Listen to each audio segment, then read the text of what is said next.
Bismillahirrahmanirrahim. Assalamualaikum warahmatullahi wabarakatuh. Allah SWT telah menciptakan makhluknya dan menampakkan kekuasaannya, serta menjalankan ketetapannya, baik yang berupa ketetapan syariat maupun ketetapan sunatullah. Selama kita di dunia ini, Allah telah memberikan keinginan dan pilihan bagi kita, sebagai bentuk ujian ketika kita berada di dunia ini. Allah SWT mencatat semua amal perbuatan manusia untuk diberikan balasan nantinya di akhirat. Balasan yang sebenarnya adalah balasan yang akan diterima oleh hamba di akhirat. Adapun jika seorang manusia mendapatkan balasan di dunia, baik untuk perbuatan baik ataupun buruk yang dia lakukan, maka balasan tersebut hanyalah merupakan sebagian kecil dari balasan yang dia dapatkan serta akan berakhir dengan segera dalam hitungan hari atau bahkan beberapa saat saja. Bahkan umur seorang manusia dari lahir sampai matinya akan dianggap oleh pelaku maksiat di akhirat hanya seperti sesaat dalam hitungan waktu di akhirat. Maka balasan yang kekal dan tidak pernah berakhir selamanya adalah balasan yang akan didapatkan oleh manusia di akhirat kelak, yang hanya ada salah satu di antara dua kemungkinan: tempat semua kenikmatan yang berupa surga atau tempat segala siksaan berupa neraka jahanam. Para ulama dan orang-orang soleh dari kalangan salaf terdahulu senantiasa merasa takut dari siksaan neraka dan juga berharap untuk masuk surga dalam setiap waktu yang mereka lalui dalam kehidupannya.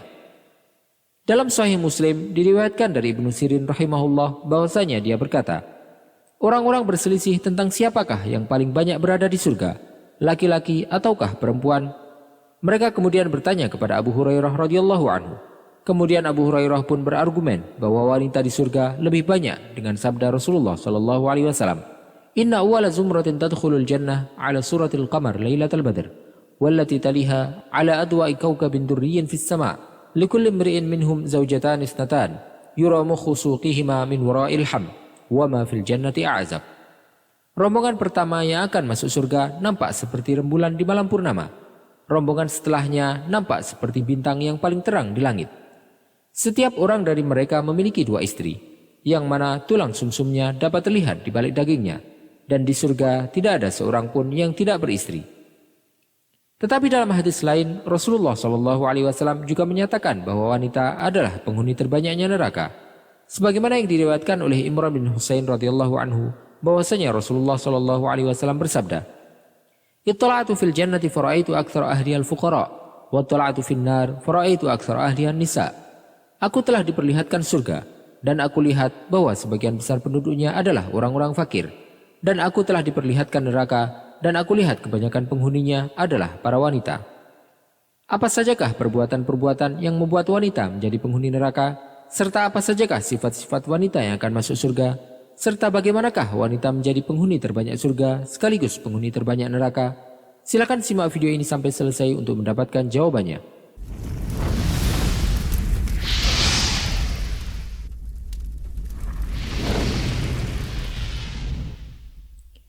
Pertama, hal-hal yang menjadikan wanita masuk ke dalam neraka. 1. Membuat tato. Diriwayatkan dari Abdullah bin Mas'ud radhiyallahu anhu bahwasanya dia berkata, La'anallahu al-washimat wal mustawshimat. Allah melaknat wanita yang membuat tato dan yang meminta untuk dibuatkan tato. Hadis ini menunjukkan laknat Allah bagi wanita yang membuat tato untuk orang lain ataupun meminta dibuatkan tato pada badannya. Yang dimaksud dengan tato yang dilaknat dalam hadis ini adalah tato yang dibuat menggunakan tusukan jarum. 2. Mencukur alis. Dalam hadis yang sama yang diriwayatkan dari Abdullah bin Mas'ud radhiyallahu anhu, beliau melanjutkan, La'anallahu al-washimat wal mustawshimat wan namisat wal mutanamisat. Allah melaknat wanita yang membuat tato dan yang meminta untuk dibuatkan tato, wanita yang mencukur alis dan yang minta dicukurkan alisnya. Laknat ini mencakup wanita yang mencabut alisnya, baik yang melakukannya untuk orang lain maupun yang meminta untuk dicabutkan alisnya. 3. Wanita yang menyerupakan dirinya dengan laki-laki, dengan memakai pakaian pria atau berpenampilan seperti laki-laki. Rasulullah SAW bersabda, La'ana Rasulullah SAW al-mutasyabbihina minar rijali bin nisa, wal mutasyabbihati minan nisa'i bir rijal. Rasulullah SAW melaknat laki-laki yang menyerupakan dirinya dengan wanita, serta wanita yang menyerupakan dirinya dengan laki-laki. 4. Wanita yang menampakkan auratnya. Pada zaman ini, wanita yang tidak menutup auratnya dengan benar dianggap mengikuti mode, sedangkan wanita yang berpakaian dengan benar dianggap terbelakang. Padahal Rasulullah SAW bersabda, "Sinfani min ahlin nar lam arahuma, qaumun ma'ahum siyatun ka'adnabil baqar, yadribuna bihan nas, wa nisa'un kasiyatun a'riyat, mumilatun ma'ilat, ru'usuhunna ka'asnimatil bukhtil ma'ilah, la yadkhulnal jannah, wa la yajidna rihaha, wa inna rihaha latujadu min masirati kada wa kada." Dua golongan dari penduduk neraka yang belum pernah aku lihat, yaitu suatu kaum yang memiliki cambuk seperti ekor sapi yang digunakan untuk memukul orang lain, serta wanita yang berpakaian tetapi telanjang. Mereka melenggak-lenggok, kepala mereka seperti penuh unta yang miring. Wanita-wanita seperti itu tidak akan masuk surga dan tidak akan mencium baunya, padahal bau surga dapat dicium dari jarak perjalanan sekian dan sekian. Maksud dari berpakaian tetapi telanjang adalah bahwa pakaian mereka menampakkan lekuk tubuhnya, sehingga mereka seolah-olah seperti tidak berpakaian karena pakaian mereka masih mensifati tubuhnya. 5. Wanita yang meratapi kematian, yang biasanya dilakukan oleh wanita-wanita pada zaman jahiliyah dengan menangis ketika ada seseorang yang meninggal dengan menyebutkan kebaikan-kebaikan orang tersebut, serta merobek-robek pakaian dan memukuli muka mereka. Hal tersebut dilarang karena memperlihatkan penolakan mereka terhadap takdir Allah Subhanahu wa taala. Rasulullah SAW bersabda, "An-naihatu idza lam tatub qabla mautiha tuqamu yaumal qiyamati wa 'alaiha sirbalun min qatiran wa dir'un min jarab." Wanita yang meratapi kematian, jika dia tidak bertaubat sebelum ajal menjemputnya, maka di hari kiamat dia akan dibangkitkan dalam keadaan dipakaikan tembaga cair dan tubuh yang dipenuhi dengan penyakit kulit. Bahkan ada kebiasaan pada orang-orang jahiliyah yang menyewa wanita-wanita untuk meratapi kematian orang yang meninggal, yang merupakan warisan zaman jahiliyah. 6. Wanita yang menyambung rambutnya, baik dengan rambut palsu maupun dengan rambut yang lain. Rasulullah SAW bersabda, "La'anallahu al-wasilah wal mustawsilah." Allah melaknat wanita yang menyambung rambut serta wanita yang meminta untuk disambungkan rambutnya. 7. Tidak bersyukur terhadap suami.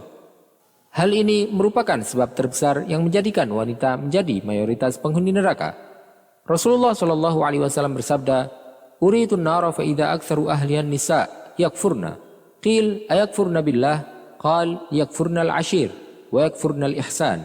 Law ahsanta ila ihdahunna ad-dahr thumma ra'at minka syai'an qalat ma ra'aitu minka khairan qat.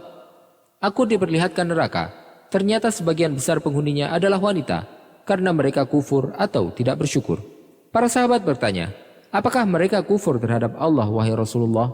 Beliau menjawab, "Mereka kufur terhadap suami. Mereka tidak berterima kasih terhadap kebaikannya.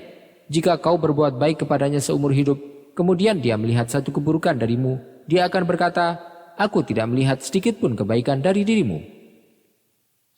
Kedua, sifat-sifat wanita yang akan menjadi penghuni surga. Abu Hurairah radhiyallahu anhu menyebutkan bahwasanya Rasulullah SAW bersabda, "Ana awwalu man yuftahu lahu babul jannah, illa anna imra'atan tubadiruni fa aqulu laha, ma laki aw ma anti? Fataqul, ana imra'atun qa'adtu ala aitami." Aku adalah orang pertama yang dibukakan pintu surga. Tetapi kemudian ada seorang wanita yang mendahuluiku. Kemudian aku pun bertanya kepadanya, "Siapakah engkau?" Wanita itu menjawab, "Aku adalah wanita yang mengurusi anak-anak yatimku." Wanita tersebut adalah wanita yang telah ditinggal mati oleh suaminya, sementara dia memiliki anak-anak yang masih kecil. Wanita tersebut tetap mengemban amanah Allah untuk membesarkan dan mendidik anak-anak tersebut, serta menjaga dirinya dari hal-hal yang diharamkan.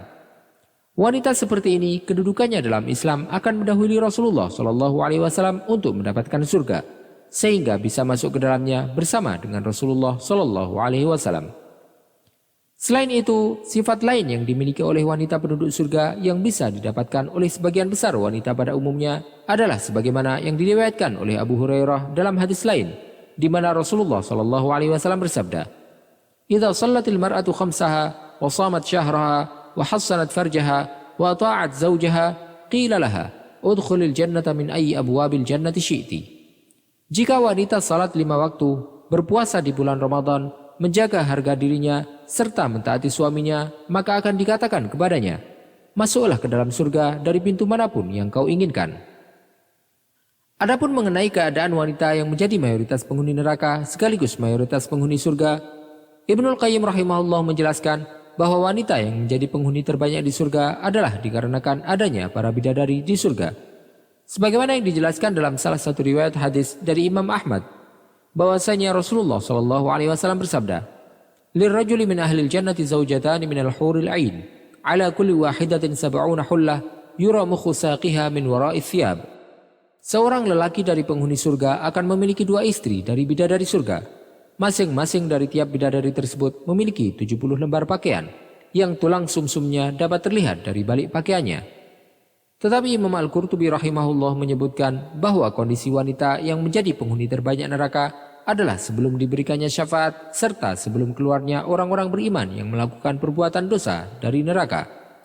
Setelah orang-orang tersebut keluar dari neraka dengan syafaat dari orang-orang yang diberi izin oleh Allah SWT untuk memberikan syafaatnya serta kemurahan dari Allah SWT, maka para wanita akan menjadi penghuni terbanyak surga. Wallahu ta'ala alam wa sallallahu wa sallama wa baraka ala sayyidina Muhammadin wa ala alihi wa sahbihi ajma'in. Jika Anda menyukai video ini, silakan klik tombol like dan juga subscribe channel ini sebagai bentuk dukungan kepada kami untuk dapat menyajikan video-video bermanfaat lainnya kepada Anda. Dan jangan lupa untuk bagikan kepada orang lain agar video ini dapat memberikan manfaat lebih luas bagi kaum muslimin. Wassalamualaikum warahmatullahi wabarakatuh.